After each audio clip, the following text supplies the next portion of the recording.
জীবনের সব খুনসুটির মাঝখানেও যদি ভালোবাসা না থাকে, তাহলে অন্তত আর যাই হোক প্রায় 40 বছর সংসার করা যায় না। বাবা মায়ের প্রায় 40 বছরের কাছাকাছি সংসার করা হয়ে গেল। 39 বছর হয়েছে, নেক্সট ইয়ারে 40 বছর কমপ্লিট করবে। মা বাবার অ্যানিভার্সারি উপলক্ষে বিশেষ কিছু করিনি। তরমুজ আর কিছু আঙুর দিয়ে একটা ফ্রুটস কেক বানিয়েছিলাম, আর টপিং করেছিলাম একটা গ্লিটার পেপার ইউজ করে। দুটো চকলেট দিয়েছিলাম, দুটো চিপসের প্যাকেট খুলে একটু সাজিয়ে দিয়েছিলাম। আর যেটা মা বাবার ভীষণ ভালো লেগেছে, এইটা, এই মিষ্টিটা দারুণ সুন্দর, মানে এক্সট্রা অর্ডিনারি খেতে।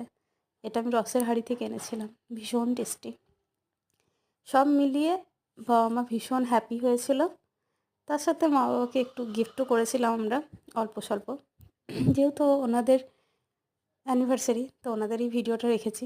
যদি আপনাদেরও ভালো লেগে থাকে তাহলে চ্যানেলটাকে সাবস্ক্রাইব